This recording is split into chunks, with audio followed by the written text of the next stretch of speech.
A rainy good morning, good day to all of you out there. Welcome to the program agenda. I'm your host, Cito Beltran, and welcome to Channel 8 and Channel 250 on Cignal TV. You can also watch us via facebook.com/OneNewsPH. And if you want to watch replays in particular, you can watch us either through YouTube by putting in One News PH or via the Cignal Play app. If you download the Cignal Play app, you can watch us on the go. Thank you very much for joining us on this rainy day, Wednesday, July 21, 2021. 7/21/21. We hope it's going to be a good day for everyone out there. Do join us and let's get the show started by going to the front page of the Philippine Star.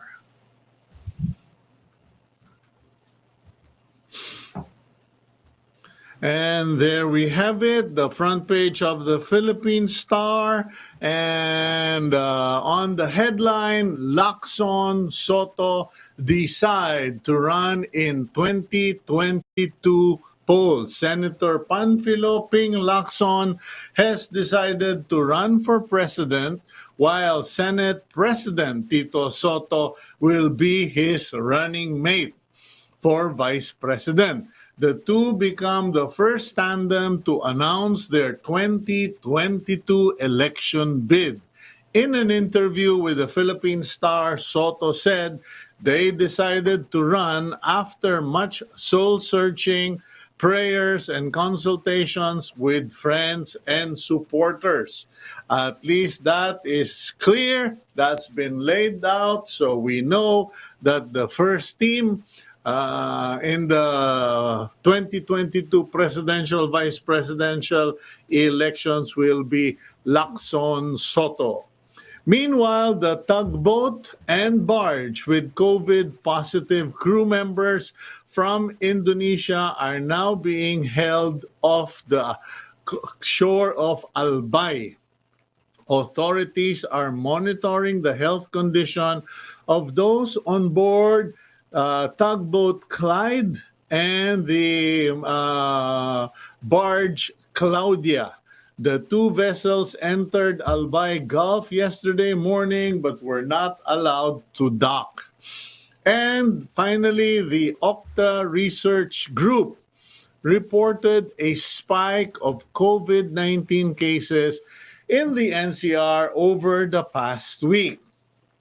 The region recorded an average of 701 new cases per day from July 13 to 19, which is up by 11% from the previous week. Ulitin ko po, dyan po sa Metro Manila, National Capital Region, ang NCR, nagtala po ng 701 na mga COVID-positive patients kada araw mula Hulyo 13 hanggang 19. Tinaas po ng 11%.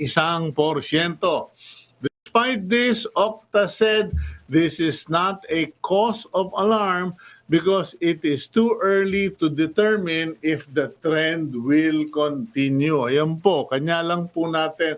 The reason I am putting emphasis and I tagalized, as they say, that particular news item is because many people have started to put down their guards.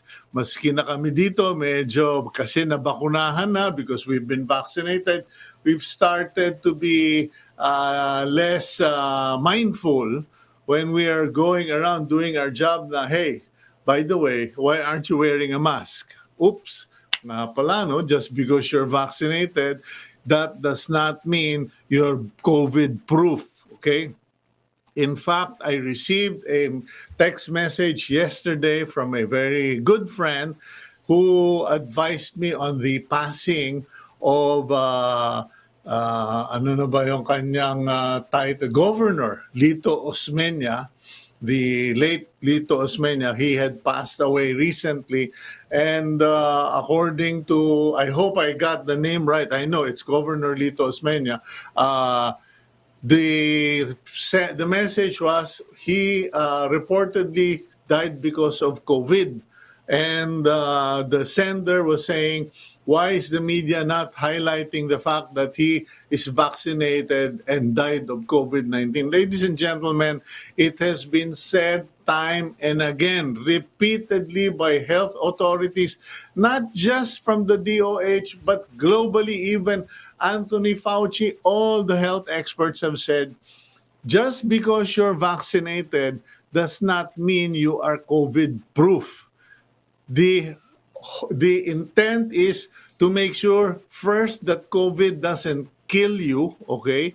Now in the case of the governor, he was advanced in age and probably with some complication, I don't know. But second, it is intended to reduce hospitalization of large numbers of the population. Ngayon, there will be people who will still pass. Me, I am a senior citizen. I have comorbidities. I'm fully vaccinated. I am running scared of COVID, especially Delta variant. Anyway, let's move on with the program. Quote of the day, our word for the day. The quotation of the day comes from the book of the Matthew in the Bible, chapter 15, verse 30. Great crowds came to him, bringing the lame, the blind, the crippled, the mute, and many others, and laid them at his feet, and he healed them. That was Jesus Christ. And why did we choose this verse? Kasi po, our first interview is someone who recently created a bit of a stir. Okay? Kumbaga, he was promised so many vaccines, and then he said, I got a plan. But before I preempt the story, let's bring in this interesting gentleman, a regular of Agenda, who came up with a plan, and even he was surprised by the results that happened. Let's bring in Tacloban City Mayor Alfred Romualdez for a quick interview. Mayor Alfred, good morning to you, my friend. Hi, good morning. Good morning, Cito. And good morning sa lahat ng nanonood. Okay. Alam mo, hindi na kita uunahan. I will not preempt your story. I will allow you to tell the story of what happened in Tacloban so that maybe other government or local government leaders might follow the, I don't know kung ano yun, strategy, gimmick na ginawa mo na biglang dumami ang nagpabakuna. Mayor, please go ahead. We were experiencing the last several weeks that low turnout sa mga senior citizen and PWD. So to encourage now people, sabi ko sa kanila, sa mga A4 at even A5, if you want to be prioritized, you must bring a senior citizen with you. So tinanong sa akin, Mayor, kahit kakilala lang namin, opo, kahit kakilala lang ninyo, kahit hindi nyo kamag-anak. Alam nyo, nag-umpisa kasi to dahil nung pina-prioritize namin ang senior citizen, marami doon, yung lalaki, senior citizen, yung misis niya, hindi senior citizen. So, it was so heartbreaking to see na papasok sa vaccination center yung lalaki, tapos naghihiwalay namin yung kasi hindi nga qualified, no? So, now what we push now was those who are A4, A5, you have to go out there and prioritize now and get me a senior citizen or a PWD. And to our surprise, yesterday, talagang umabot kami ng 1,500 senior citizen and more than 500 PWDs, no? Nagulat nga kami. And ang nakakatawan nito, pati yung mga ibang negosyante, dala-dala nila yung katulong nila na senior citizen at para sabi ko, gagawin ko 1:1, ano? No, kung basta qualified ka naman na senior citizen PWD, samahan ka ng may isang kasama, 1:1, babakunahan namin kayo. So, we're running after numbers. Kailangan namin mapaakyat yung senior citizen at PWD And, it worked to our surprise. Biglang dumami nga yung senior citizen. And nakakatawa rin because it's good because in the community now, people, instead of thinking of themselves, they're thinking now of senior citizen. Kung gusto mo mabakunahan, magdala ka ng senior citizen. So yun. nagdala sila ng mga lolo at lola nila, kinaladkad na nila yung mga tito, grandpa, tita, grandma. Yes, and it worked well also kasi maraming napansin namin, maraming mga senior citizen, Mayor, hindi naman kami lumalabas Pwede ba yung ano lang namin, yung anak na lang namin, siyang nagtatrabaho naman araw-araw sana siya na lang i-priority ninyo. So, ang ginawa ko diyan na and also tingnan natin yung kultura natin Marami naman senior citizen talaga na hindi makalabas mag-isa They don't want, they're scared. So, they're more comfortable if they bring, their son or their close relative with them or anyone na kakilala nila, no? Lalo na sa mga PWD. So, yun. So, yun ang ginawa namin. Nakiusap na lang ako sa DOH na kung pwede, bakunahan na rin natin kasi kasama naman nila yan sa bahay at in order to encourage nga the senior citizen and the PWD. But it created awareness, na at least sa mga neighborhood nila, talagang hinahanap na nila yung mga senior citizen, hinahanap nila yung mga PWD. I almost called yesterday a senior and PWD day, So, Okay. So, at least naging maayos naman. But, of course, in the system, marami naman na talagang nagbabakasakali na pumipila sa labas kahit hindi sila qualified and sinasabi ko sa kanila na tulungan naman yung kapwa natin. We really need, this is life-saving and we've got to get our senior citizens and our PWDs really, online para maayos. Okay. So pinagsabay nyo na, literally, pinagsabay na A4, A5, A3, A4, and A5, NPWD. So nagsama-sama. Now, the question is, what about those who have no senior citizen, family or friend, no PWD, family or friend, pero A4, A5? Pipila pa rin sila, hindi lang sila priority? Or paano ang ginawa ninyo? Yes, hindi lang sila priority kasi nakita namin sa linya rin, alam nyo, minsan talaga like yesterday, we almost hit 4,000 sa dami. So, I had to go out there and hinatak namin sa linya yung mga 70 years old and above because I don't want them to stay there too long, sa line. So, we did that. Pero hindi mo talaga maiwasan, marami na doon na hindi naman qualified, babakasakali sila na huwag may sobra, mabibigyan sila. So, yung iba naman talagang nandun sila.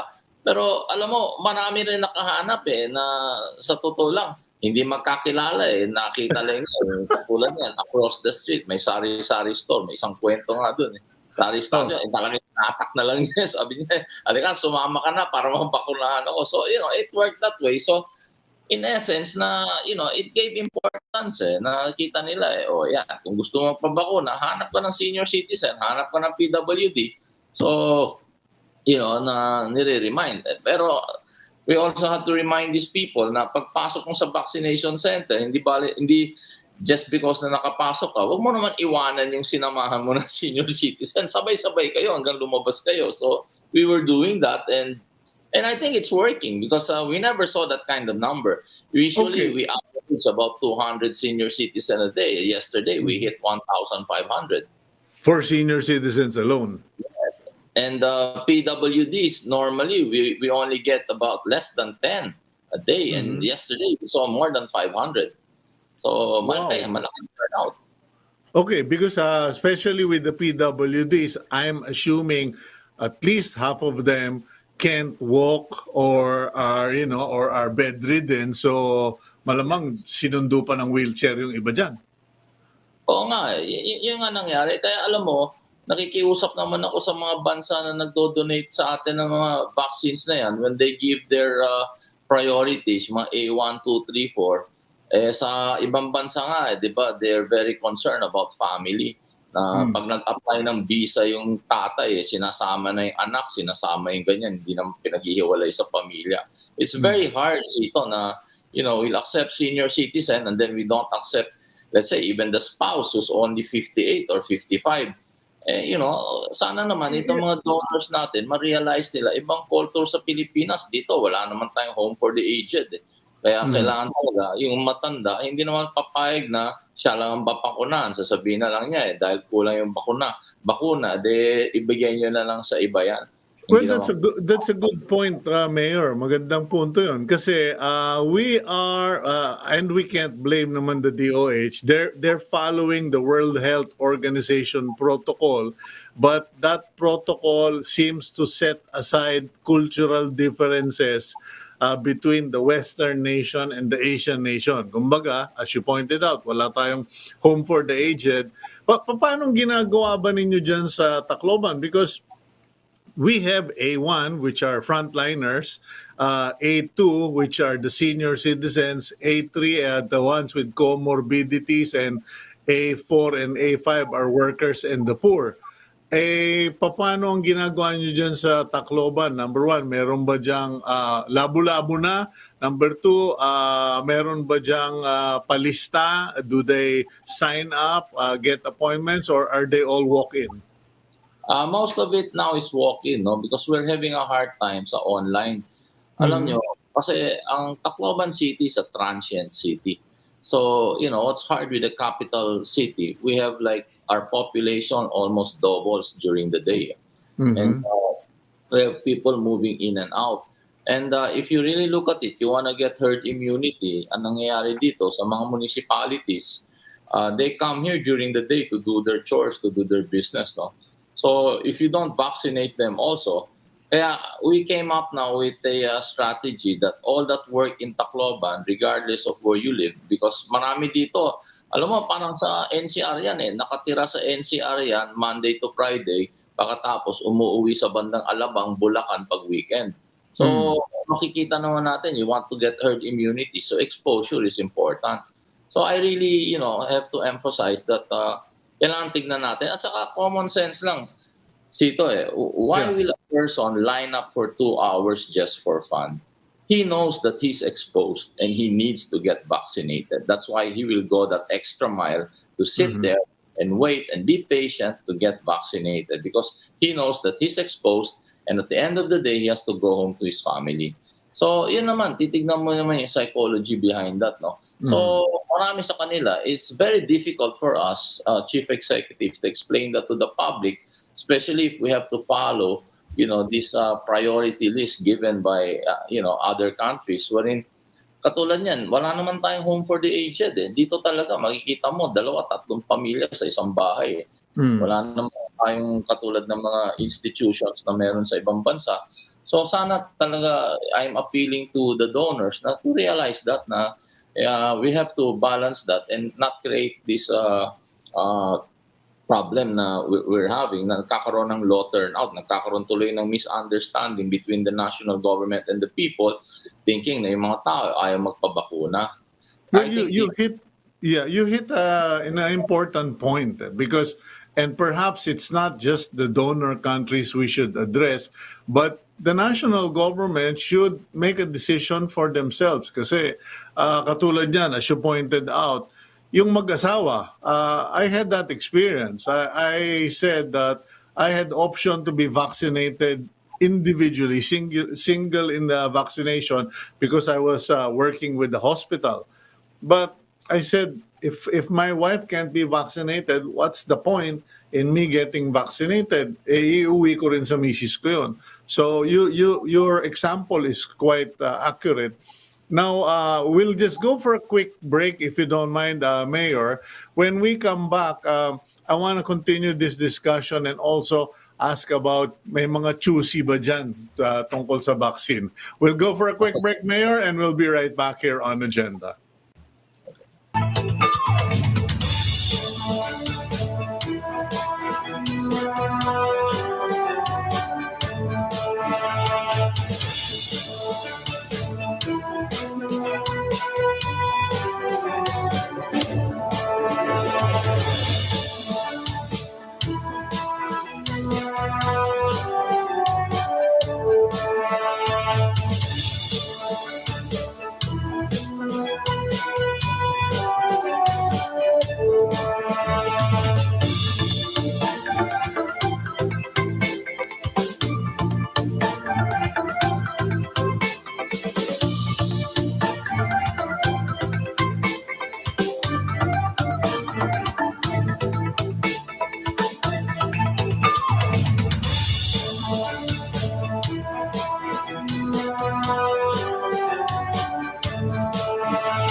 Welcome back to the program agenda. I'm your host, Cito Beltran, and you are watching us via Cignal TV channels 8 and on 250 for high definition television. You can also watch us via facebook.com/onenewsph. Balikan po natin. Let's go back to Mayor Alfred Romualdez of Tacloban City. Mayor, I just wanted to check with you.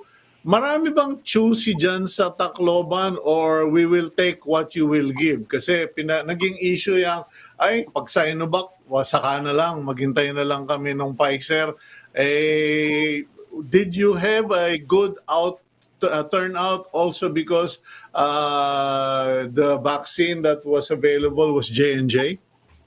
I think so, especially for PWDs and senior citizen because at least hindi na sila mahihirapan. Minsan lang sila pupunta at hindi na sila kasi one dose lang yung Johnson & Johnson. Pero marami naman hindi rin nakakaintindi, lalo na sa senior citizen, hindi lang nila alam na one dose lang. Because binigyan kami ng notice halos 48 hours lang na magkakaroon kami ng Johnson & Johnson. So, mabilis lang, no? So, the information na one dose lang was not totally disseminated to the people.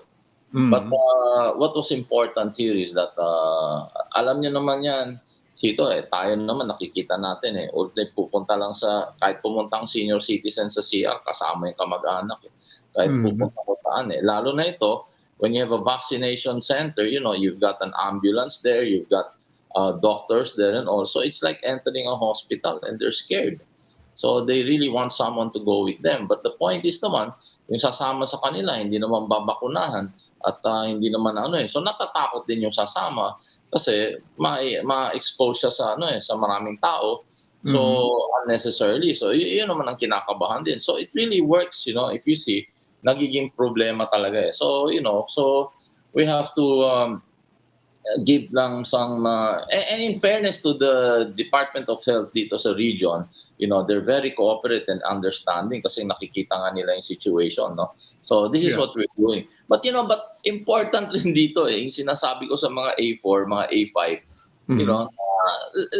pag-isipan nyo rin yung mga senior citizen. Hindi yung baga it's not like a sinking ship that you will drive a life vest just for yourself. If you can grab 2 or 3 and you can give it to others that need it, it would be really very, Christian for you na, na talagang, magmahal tayo sa kapwa natin, tulungan natin sila. Okay. Have you seen the impact, effect, or benefits of the vaccination program in terms of driving down the numbers of cases in Tacloban City? Because you are in a difficult situation. As you said, you are a transient city. You are a crossroad, so to speak. So labas-pasok ang tao. Pero yung vaccination dyan, nakatulong ba na mapababa yung mga kaso or is it primarily because of the health protocols? I think nakakatulong sa pagbaba ng kaso because of the information dissemination that we're doing, that kahit na bakunahan ka, you can still catch the disease. And marami dyan nagsasabi na, sinasabi talaga namin, the likeliness of you having a serious or even death, is unlikely. But it does not exempt you from the very big expense you're going to have, just to get in the hospital. You're talking of 100,000, 200,000. I think that's what scares them the most because nakikita naman nila na kung magkasakit ka, you are likely to lose your job. You're likely also to have that, to have this so big expense na mahirapan ka. 1 year na tayong ganito, marami na nahihirapan sa trabaho nila, mahihirapan sa income nila, di ba?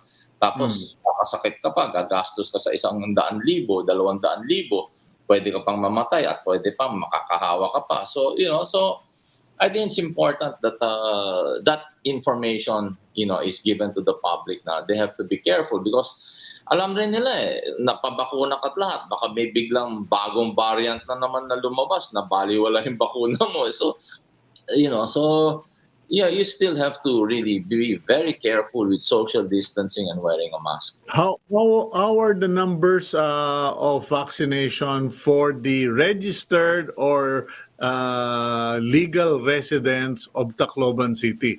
Kasi siyempre, yun yung botante mo. Alam nyo yung mga numbers. Are they all fully vaccinated or malayo pa? Malayo pa tayo, siguro nasa 10% pa tayo. Sa first dose na aabot na tayo siguro sa about 15%.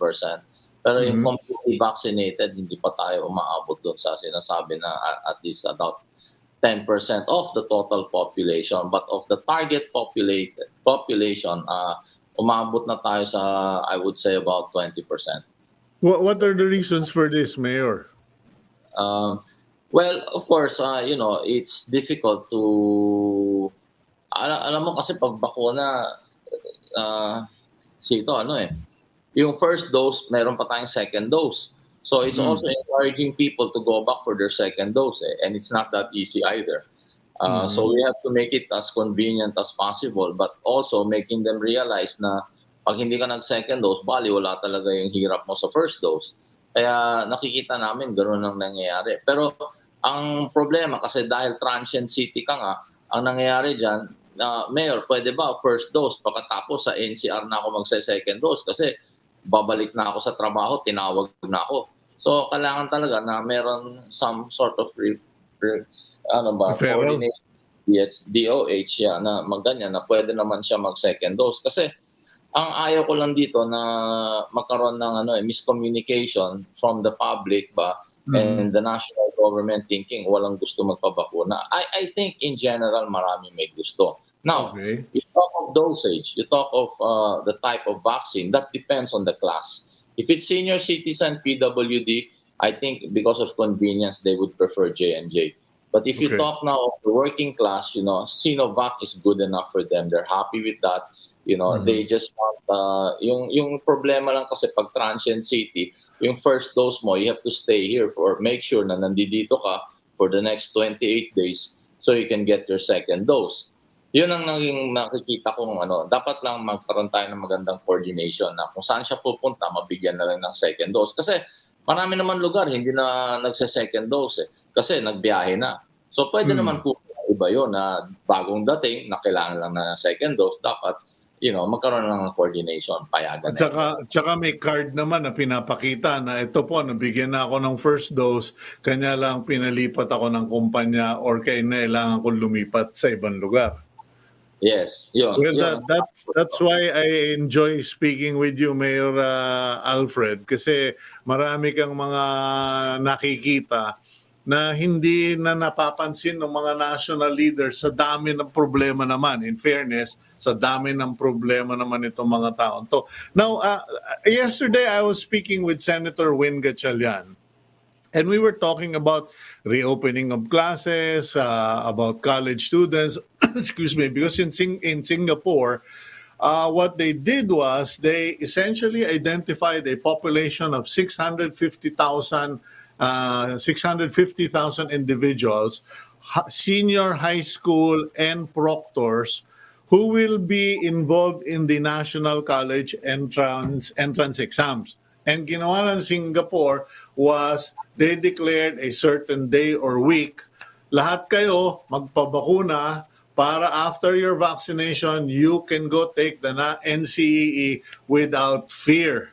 Okay, now, I know you were very concerned and early on in, I think 2020 pa ngayon, late 2020, where you wanted to basically, ano bang tawag mo doon, confine college students inside universities and some dormitories para wala na silang lipatan, mag-aral lang sila doon and then supplyan sila.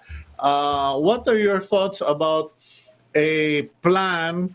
Kasi parang wala sa wala doon sa A1 to A5 yung mga college students. Do you have any ideas, suggestions on that? In fact, one very similar to that, nakakaproblema kami dito sa mga out-of-school youth also. because alam mo, there should be a priority or a attention given to them. Sana mabakunahan na sila because alam mo, even to keep your kids in your house for more than a year is almost impossible. And many of them, they like to release all that energy. They want to play basketball, they want to go out and do some sports and activities like that. And we can't always keep them, in the house to the point na medyo tumataas yung mga juvenile crimes sa mga cities because itong mga bata na to lumalabas na to sa gabi. So nagiging problema eh. And as far as the students are concerned naman about housing them, and maybe instead of having a full 7 or a full 10-month or 9-month, baka pwede natin gawin 3 months, 3 months. Pagkatapos we start working on having students now na in dorms. And kasi marami naman mga universities, may mga dorms now and have some sort of arrangement na may ganon at isama na rin yan sa bakuna talaga. Ako, really, because they're exposed. And alam mo, they contribute a lot sa mga students. Manamin yan, nagpa-part-time, nagiging waiter, may trabaho. So it really contributes also to the economy. So hindi rin pwede na we put them aside. Because these are the people that you see that are out there. And like that, they'll go to the internet cafes, and marami ngayon, they have to do their modules. So what they do, they share. They go to one house that has Wi-Fi, and nandun rin sila. So, di ba, nakita Kakahawahan din. Exactly. Yan ang report nga ng mga contact tracers. Nangyayari, nagre-review sa exam, nagsasama-sama sa isang kwarto. Kasi kulang nga sila sa internet, They don't have that naman in areas, so they all share that. So we're also having problems with that. But I'm sorry.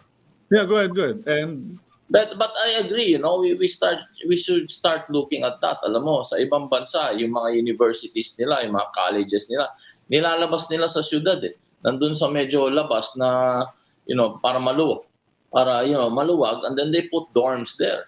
And and we find that the performance of the students are much better when they're housed because there are less distractions, and then their interns, ini-interno sila, nandun sila. So maganda ho yun, mas magandang programa yon. it's a training for them and a micro community, ika nga nila. Yes, because alam mo, infrastructure, Cito, is very important now. Even many city halls, like now, City Hall, nag-extension kami, lahat. Pinapalagyan ko ng full bath, yung mga toilets dito, mga CR dito. Bakit? Magkakaroon kami ng disaster na naman dito. Walang uuwian. Talagang walang uwian yan. Mga titire, employees live here in, City Hall for, weeks and months until we can solve our problem. So, we need that facility. So, infrastructure ka lang, tignan natin ng ganun. Lalo na rito sa mga students rin. Lalo na yung mga students from out of town. Like we're a capital city. And majority of our students come from other provinces. So, we must have that option na pwede sila i-house. Okay. Well, thank you very much, Mayor Alfred Romualdez, for your time this morning. And thank you for the very ingenious strategy. Bring one, get one. Okay. Thank you very much. I wrote about it in my column in the Philippine Star today. Have a good day. Okay, thank you. Okay, and that's Mayor Alfred Romualdez of Tacloban. Punta naman tayo while Mayor Alfred was amused, our next interview was not amused by what was happening or how his city was categorized under ECQ. Mayor Jerry Treñas, another Suki here on Agenda. Good morning, Mayor Jerry. Smile naman, Mayor Jerry. Nakakatakot ka Okay, Mayor Jerry, good morning to you, sir. And I'm happy to see you that you are in good health. And pag-usapan nga natin, because I was surprised to hear that you were not happy about Iloilo City being placed under ECQ. What's going on, Mayor? Well, insofar as our local cases are concerned, we are 20 to 25% lower compared to June. insofar as the healthcare utilization rate, 60% of the occupancy of the hospitals or the utilization of the hospitals for isolation and ICU beds are occupied 60% by patients coming from the different provinces of Panay, Aklan, Antique, Capiz, and the municipalities of Iloilo and Guimaras. And only 40% are being utilized by city residents.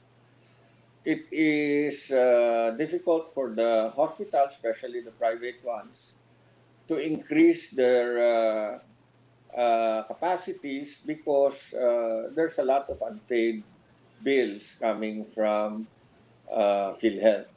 And if DOH will only get more health personnel, nurses, nursing aid, and even utility workers, these private hospitals can go up from the present 22% dedicated to COVID to 30 or even 35%. It is unfortunate that, again, the Delta variant was found and detected in Pandan, Antique, which is a good 6-hour road trip from Iloilo City. But then maybe because the DOH cannot detect early the presence of these variants, then this is what they call a preemptive and preparatory move on the part of the IATF to place Iloilo City under ECQ so that just in case there are already community transmission of the Delta variant in Pandan, Antique, and in Antique, for that matter, we will be able to make sure that these positive Delta variant patients will not get to Iloilo. But, insofar as the healthcare utilization of the city, we get daily reports that there are a lot of patients coming in from Antique and are showing severe symptoms. So, Mayor, what's happening there is what's happened in other cities also, because you are the city and you have the best health facilities. The patients from outlying areas or islands or municipalities or provinces dinadala sa Iloilo, and they end up being registered as from Iloilo. Correct. As Iloilo registered in the healthcare facility. Because the IATF and most probably DOH do not dig into the real status of these patients. And and that creates a problem, because while your city is mislabeled, they are not addressing the source of those infections, which are those provinces or locations that you mentioned. Precisely. Antique is under GCQ. All the other provinces are under GCQ or MECQ, but they're sending their patients here. So it will always be impossible for us to have a lower healthcare utilization rate, which is one of the factors that OCTA and even the IATF and DOH base their so-called scientific data.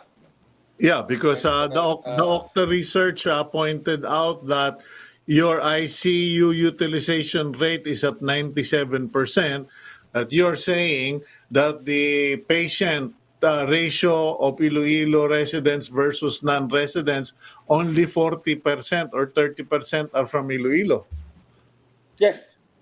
And ultimately, Cito, if you're just going to use what's between your two ears, no matter what we do here, even if we place this under ECQ or very ECQ or whatever, as long as the patients come in from all the other provinces, which are not under ECQ and continue to enjoy community transmission of the Delta variant, then there's nothing really we can do.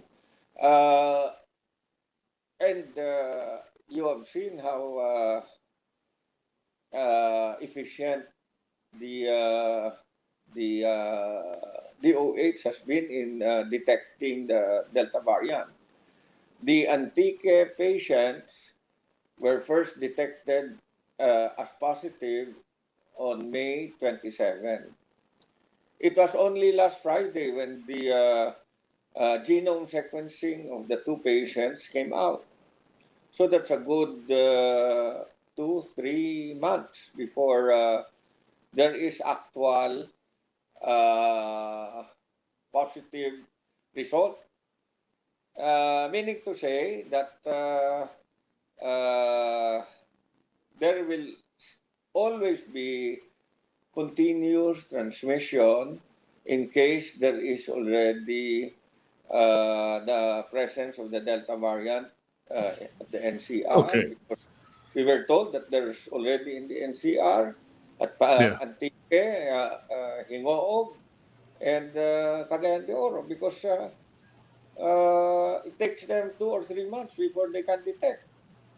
Okay, Mayor, for the record, is there a Delta variant positive patient in Iloilo City from Iloilo City? Kasi lumalabas na sa news and impressions here is that the Region 6 ba yun? Region 6 case is Iloilo City. So to be fair to Iloilo, can you please clarify that? There is none, and I think Yusek Vergeres repeatedly said that there is no active Delta variant in the whole Philippines. I do not know if that's certain, but how can we know? Because it's taking us 2 to 3 months before we detect that. Dito, Okay. in all likelihood, if there was already a positive Delta variant case in Manila, in all the other places, considering that it's taking us so much time to detect the presence of this Delta variant, because I was told that only a few specimens can be run by our RITM. And that's also another area where I am pushing for the UP Genome Center. And I am also pushing together with other LCEs in Western Visayas that we come up with our own genome center because it's taking ages before the RITM comes up with the results. And like the RT-PCR COVID laboratory, molecular laboratory, I think we must have one in Luzon, one in Visayas, and one in Mindanao in the meantime. And then maybe add more later on. But this system of coming up with only one genome center for the whole Philippines, where all the laboratories will send their highly suspicious cases, is really not quite possible. No? Okay. If we want to detect Delta variant positive cases, we have to do it fast. No? Otherwise, how can we go on contact tracing, on testing, on isolation, on treatment and the stuff, no? You should understand that of the two positive Delta variant cases which were detected in Antique, in Pandan Antique, one of them died, probably because of lack of proper treatment. Unless we are able to detect early these variants, then it will be very difficult for all of us. Okay, well, thank you, Mayor Jerry Treñas, and we hope that the reason we asked for this interview is so that you yourself can clarify what's going on, because clearly there are a lot of misimpressions and it has been unfair to the city of Iloilo and to the people of Iloilo City na hindi naman sa inyo nanggaling yung Delta variant and that your cases are actually much lower. We hope that this miscategorization will be corrected, and we do hope that more hospitals also come up in the region, so hindi lahat ng kaso registered as Iloilo. Thank you very much, Mayor. Salamat. Okay, that's Mayor Jerry Treñas of Iloilo City, and yun po, no, just to be fair, kasi kawawa naman, lahat ng mga pasyente hindi tiga Iloilo, dinadala sa Iloilo, 60% of the beds occupied in their hospitals, and then all of the cases registered as under Iloilo. Parang dito sa beloved Lipa City namin, when there was a surge a month ago, or a month and a half ago, actually 2 months ago, what happened was a lot of patients from NCR and the outlying areas came to Lipa City hospitals, and yung mga tiga-Lipa ran out of options. Para sa Kuyang, kaming Lipeño, wala kaming mapuntahang hospital. Okay, let's go for a quick break, and when we return, we go to our last interview for the day. We will have the PMAP right after this commercial.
You're watching Agenda here on Cignal TV channels 8 and 250, and we are One News. Now let's go to our next guest, Mr. Engelbert Camasura. He's the 2021 Annual Conference Sub-Chair for Concurrent Sessions of the People Management Association of the Philippines, or PMAP.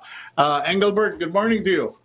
Hi, good morning, Cito, and good morning to all your viewers here in Agenda. Okay, for the sake of clarification, pakilinaw nga ano yung ibig sabihin ng people management in ordinary terms.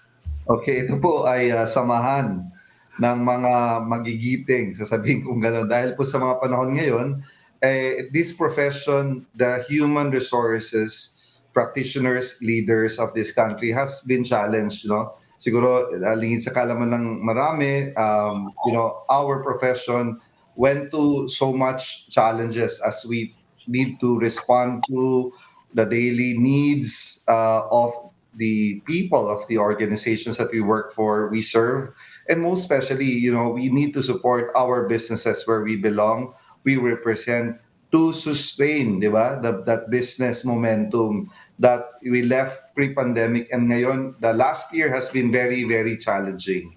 Yeah, because kayo yung Yung mga pinupuntahan ng mga empleyado, ano na ba ang susunod? Meron po ba kaming mga benefit na makukuha? Yung mga ganyan. So very, very interesting job, especially again during this pandemic time. biglang akala nyo mababawasan ng trabaho ninyo, dadagdagan naman pala yung mga iyak, luha at pighati. Okay, anyway, so HR, Human Resources, nung panahon namin, ang tawag dyan, punta ka sa personnel department, may kaso ka raw. Okay, now, as far as the PMAP is concerned, medyo believe naman ako sa inyo, makakapag-conference pa kayo, may panahon pa kayo mag-conference sa dami ng problema ng mga HR managers and executives in the country today. What is the intention or purpose for the conference? And ano itong theme ninyo na leading people to higher ground? Kasi pasensya ka na, Engelbert, ha?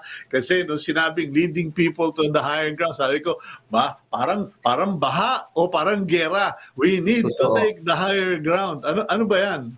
Totoo. So as you said, no, during this time, we were thinking of having again another big wave or another conference na ang theme namin ay angkop sa panahon ngayon, and it's PMAP is going to have its national conference that's going to be with the theme of angat. And by the word angat, sinasabi mo kanina, para siyang baha. Kailangan gumawa kami ng isang movement.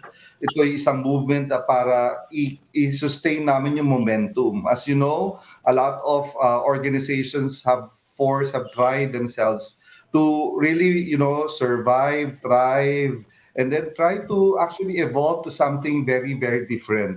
So during the conference, the 58th PMAP Annual Conference, we will gather all people leader, business leaders, political, even religious leaders to come into one conference. And we promise that this conference is going to help people feel that vibes of angat. And what do we mean by angat, di ba? So angat stands for, introducing agility, nobility in purpose, governance. Of course, we need to be governance driven. At higit sa lahat, action-oriented po dapat. Kasi a lot of people have been, wanting to, ano ba yung susunod at ano ba yung gagawin namin. And more so, we wanted to see, karamihan po kasi ng mga companies, Cito, and organizations have leverage on technology.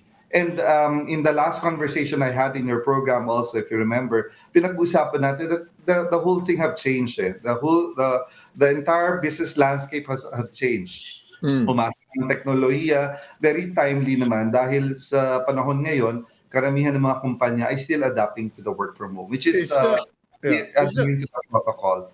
Is the conference open to anybody in HR or mga members nyo lang? Kasi, before, I know for a fact that many business owners, CEOs, ay nako, pwede ba wag na kayo mag-attend ng mga conference na yan, 2-day, 3-day, overnight, babayad pa tayo, mahal-mahal.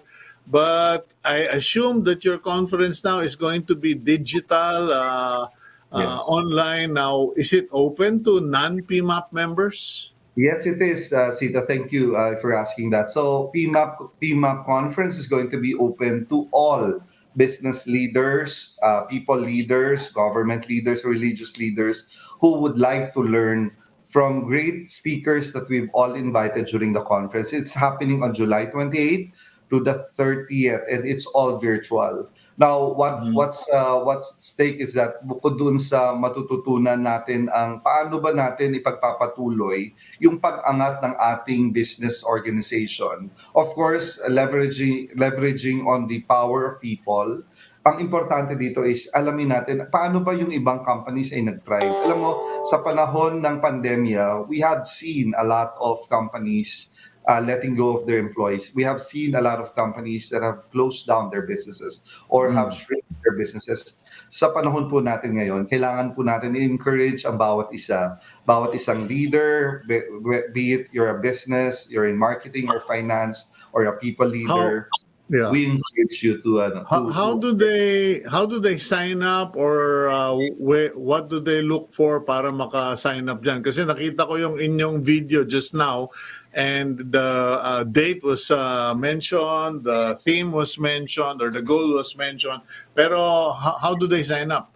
Okay, we have, of course, visit our website at pmap.org, and there's a link there that you could get in to sign up. There's also a Facebook group that we have, and we're in LinkedIn and social media. So, I hope that, our viewers, again, sabi ko nga, matutunan po natin, sama-sama po natin iangat ang ating industriya bilang mga leaders. So, pmap.org or on Facebook, Or PMAP.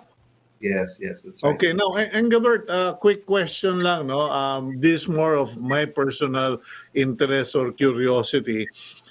I have the impression that most businesses are still trying to get back to the old normal. Tingnan mo lang yung EDSA, punong-puno ng traffic, tapos ang mga tao nakapila pa rin, and they're still going to offices, their offices are paying rent, paying utilities, etc. And sabi ko, hindi pa ba nila na-gets na mas efficient yung work from home, mas beneficial to employees, mas creative, etc. Parang, is the PMAP doing anything of the sort to kind of create a pilot, a study, what areas, what businesses should simply just quit the old normal and go into the digital world? Yan exactly, you hit it on the right nail. Cito, yan yung agenda natin sa PMAP annual conference, again happening on July 28 to 30.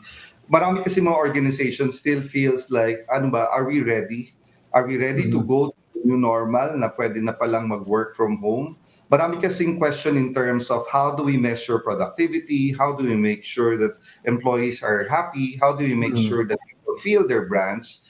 Meron mga companies that have advanced in that level, but there are still companies, and most of them probably are those that have not been exposed to or have not leveraged on technology or have not seen that people actually could be the drivers of business even if physically or not physically in their offices. Tama naman yun. Parang hindi pa nila alam i-roll. So ito nga yun, kaya namin in-insist, kaya namin siya kinuhang theme right now for this upcoming conference para matutunan nila paano ba mag-adapt to this kind of new platform in the new normal. Well, thank you, Engelbert. And we've run out of time, unfortunately. Pero sana may mga namumuliti ka, nagpapa-charming lang at nagpapapogi pero hindi tutuluyan. Pero baka be right after your conference, lumabas itong issue na ititigil na yung endo. So dagdag sakit ng ulo sa inyong mga HR. Thank you very much for joining us. Yeah, thank you, Cito. And in the meantime, I encourage everybody, iangat po natin ang ating business, tulungan po natin ang ating bansa. This is all going to be through people. Maraming salamat po for the People Management Association of the Philippines. Okay, thank you very much. And that's Mr. Engelbert Camasura, and representing the People Management Association of the Philippines, or PMAP. And I am Cito Beltran, thanking you for joining us here on channels 8 and 250 of Cignal TV, where you always get the right news. We are One News.